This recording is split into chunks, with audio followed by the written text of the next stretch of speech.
भारत के लोगों में नेशनलिज्म की जो फीलिंग है वो कब डेवलप हुई? तो जो सेंस ऑफ कलेक्टिव बिलोंगिंग है, सामूहिक अपनेपन की भावना या राष्ट्रवाद की जो फीलिंग है, वो इंडियंस के दिलों में कॉलोनियल पावर के रूल के टाइम पर डेवलप हुई, जिसमें लोगों ने महसूस किया कि वो एक ही राष्ट्र का हिस्सा है, एक ही कंट्री से बिलोंग करते हैं।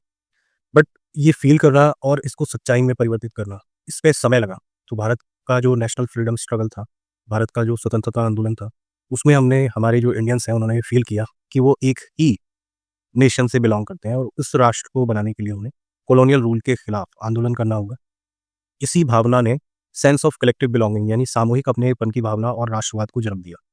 तो स्टूडेंट्स, हम इस वीडियो लेक्चर में समझने वाले हैं कि सेंस ऑफ कलेक्टिव बिलॉन्गिंग के लिए कौन से हमारे cultural and ethical aspects responsible हैं, लोगों ने कैसे सेंस ऑफ कलेक्टिव बिलॉन्गिंग को डेवलप किया और एक साझा कल्चर भारत के जो नई पीढ़ी है उसको प्रदान किया, यानी उसको उसको वो देकर गए हैं आज़ादी के बाद। तो इस टॉपिक में हम समझने वाले हैं सेंस ऑफ कलेक्टिव बिलोंगिंग में role of history and fictions, importance of folklores and songs, पुरानी दंत कथाएं और किस्से कहानियां और इसके अलावा गीत संगीत, influence of popular prints and symbols. तो सिंबल्स, फ्लैग्स, इमेजेस, ये कैसे हमारी आइडेंटिटी को एक साथ एकजुट करने में हेल्प करते हैं, और भारत को रिप्रेजेंट करने वाला उसका झंडा, उसका एक बैकग्राउंड समझेंगे हम इस वीडियो लेक्चर में। तो सबसे पहला जो पार्ट है हमारा, हम उसमें समझने वाले हैं, we will going to understand the visual identity of India, Bharat Mata. Bharat माता की जो इमेज है, भारत माता की जो फिगर है, उसके थ्रू हम इंडियंस को कैसे एकजुट करने में कामयाब रहे।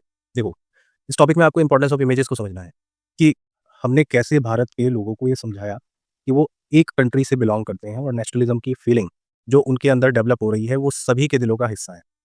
तो हमने जो हमारे इंडियन फ्रीडम फाइटर्स थे, उन्होंने इंडिया को सिंबलाइज किया as an image, the identity of nation symbolized as an image. अब वो कौन सी इमेज थी? तो इंडिया को एज अ भारत माता प्रेजेंट किया गया।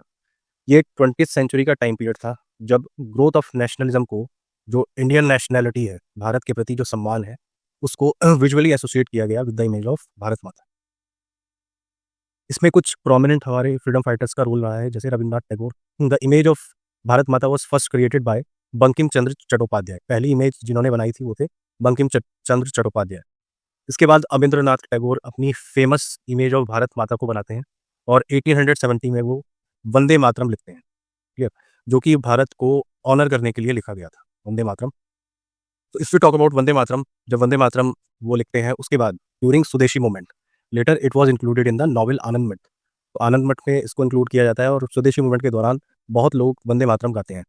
तो वंदे मातरम सॉन्ग का जो रिलेशन है हमारे देश से, वो इस तरह से डेवलप होता है। अब भारत माता क्या सिंबलाइज करती है, भारत माता क्या सिखाती है, इसकी जो इमेज है वो लोगों को।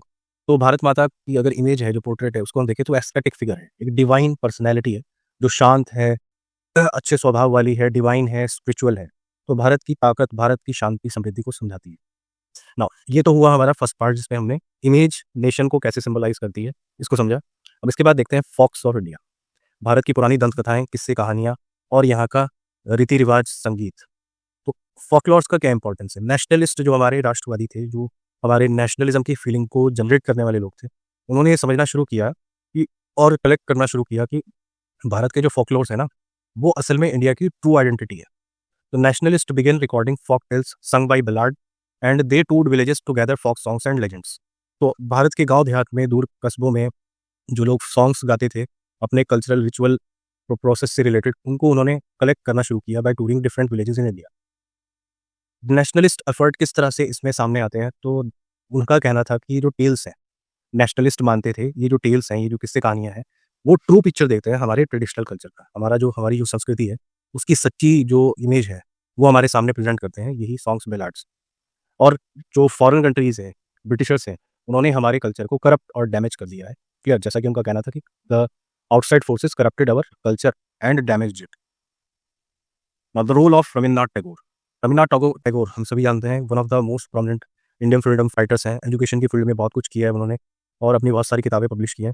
तो एक प्रोमिनेंट फिगर है बंगाली लिटरेचर में, वो एक सिग्निफिकेंट रोल प्ले करते हैं फॉर द रिवाइवल, यानी पुनर्जीवित करने में फोकलॉर्स को, बैलाड्स को, नर्सरी हाइम्स एंड मिथ्स। और साउथ इंडिया में एक फेमस पर्सनैलिटी हुए जिनका नाम था नाट्य शास्त्री, जो तमिल फोकलॉर्स को कलेक्ट करते हैं। तो नाट्य शास्त्री जी एक massive 4 volume Tamil folk tales का कलेक्शन पब्लिश करते हैं और ये फ़ोकटेल्स, फ़ोकलोर साउथ इंडिया से बिलॉन्ग करते हैं। उनका ऐसा मानना था कि फ़ोकलोर्स ट्रू नेशनल ट्रेजर है, सच्ची धरोहर है भारत की literature. It was the most trustworthy manifestation of people. लोगों की सोच, उनकी थिंकिंग, उनके विचार और वो किस तरह से समाज को देखते हैं, इसको अगर आपको समझना है तो ये फ़ोकलोर्स और फ़ोकटेल्स ही आपको समझा सकते हैं। क्योंकि ये दौर ऐसा नहीं था कि हम सोशल मीडिया मॉडर्न वर्ल्ड के टाइम पर जी रहे हैं। तो आपको अगर इतिहास के बारे में समझना है या पढ़ना है, तो हम उसको अपने national literature, folklores as national literatures की हेल्प से समझ सकते थे। अब नेशनलिस्ट का मानना था, वो बिलीव करते थे कि फ़ोकलोर्स कॉन्स्टिट्यूट नेशनल लिटरेचर। ये भारत की राष्ट्रीय धरोहर है, राष्ट्रीय लिटरेचर है। Underscores its significance in shaping cultural narratives. It is views as the most reliable depiction of people genuine thoughts. लोगों की सच्ची भावनाओं को व्यक्त करने का सबसे अच्छा माध्यम यही है। ठीक। तो उन्होंने हमें फ़ोकलोर्स, फ़ोकटेल्स, सॉन्ग्स, बैलाड्स की इम्पोर्टेंस समझाई। Now let us move ahead. अब हम थर्ड पार्ट देखते हैं, जिससे नेशनलिस्ट फीलिंग और sense of collective belonging develop होती है। वो है हमारा फ्लैग, हमारा झंडा। तो स्वदेशी मूवमेंट के दौरान एक नेशनल फ्लैग डेवलप किया गया, ट्राई कलर फ्लैग, जो भारत की यूनिटी को रिप्रेजेंट करता था। इसमें जो लोटस थे, इसको रिप्रेजेंट करते थे 8 लोटस, जो कि इंडिया में जो ब्रिटिश रूल है उसको सिम्बलाइज़ करते थे। और 3 कलर्स थे, वो कलर्स आपके सामने यहाँ पर गिवन है। ये भी भारत की समृद्धि को रिप्रेजेंट करते थे। इसके बाद महात्मा गांधी एक फ्लैग डिज़ाइन करते हैं, जो फ्लैग रिप्रेजेंट करता है the symbol of self help and independence. इसमें 3 कलर्स हैं और इसके साथ जो आपका स्पिनिंग व्हील है वो गिवन है। तो गांधी जी का विज़न था कि ये भारत की स्वतंत्रता, आत्मनिर्भरता को रिप्रेजेंट करता है। इसको गांधी स्वराज या गांधी जी का स्वराज फ्लैग भी कहा जाता है। नाउ अब इन चीज़ों से होता ये है कि धीरे-धीरे इंडियंस का जो पर्सपेक्टिव है, जो ब्रिटिशर्स ने डेवलप करना चाहा था कि इंडियंस मेंटली तो ब्रिटिश आइडियोलॉजी से बिलॉन्ग करते हो, भले ही वो दिखने में इंडियन, तो वो धीरे-धीरे हमारे इंडियन नेशनलिस्ट इन सिंबल्स, फ़ोकलोर्स, फ़ोक सॉन्ग्स और दूसरी चीज़ों से बदलने में कामयाब हो गए। अब लोगों को अपने भारत की जो चीज़ें हैं, उसमें नेशनल प्राइड विज़िबल होने लगा, इमर्जेंस ऑफ नेशनल प्राइड, देशभक्ति की भावना जागने लगी। By the end of 19th century बहुत सारे इंडियंस ने रिकॉग्नाइज़ किया importance of cultivating a sense of national pride. Bharat में अपनी आस्था रखें, भारत को आगे बढ़ाने में मदद करें, भारत को एक स्वतंत्र राष्ट्र बनाएँ। This shift in perspective was crucial for fostering unity and identity. ये जो चेंज आ रहा था, इसी ने हमारे अंदर एकजुटता और एक पहचान बनाने की कोशिश की, leading to collective movement that sought to redefine the historical narrative. इस तरह लोग एकजुट होकर एक मूवमेंट का हिस्सा बन गए, rethinking Indian history to instil pride and counteract the negative perception imposed by colonial narrative. जो विदेशी लोगों ने भारत के बारे में कहा था कि भारत डार्क एज में रहा है अभी तक हमारे आने से पहले, अब इसके बाद हिस्टोरियंस ने उसको बदल कर रख दिया। हिस्टोरियंस ने हमारी जो हिस्ट्री है उसके पर्सपेक्टिव को समझाया कि वो कितनी ग्लोरियस है, कितनी इंपॉर्टेंट है, और जो पिक्चर ब्रिटिशर्स या फॉरेन पावर्स हमारे सामने प्रेजेंट कर रहे हैं वो रॉन्ग है। ब्रिटिश परसेप्शंस ऑफ इंडियंस, तो ब्रिटिशर्स क्या मानते थे, British colonial mindset viewed Indians as inferior, उनको निचले दर्जे का माना जाता था इंडियंस को अकॉर्डिंग टू ब्रिटिशर्स। वो हमें बैकवर्ड या प्रिमिटिव्स कहते थे। बट हमारी जो सेंस ऑफ नेशनल प्राइड है, इसने उस पर्सपेक्टिव को ब्रिटिशर्स के चेंज करके रख दिया, और आज हम एक आज़ाद भारत में स्वतंत्रता हासिल करने के बाद गौरव से जी रहे हैं, जो हमारे नेशनल प्राइड को रिप्रेजेंट करता है, और यही झंडा हमारे देश को रिप्रेजेंट करता है। That's all.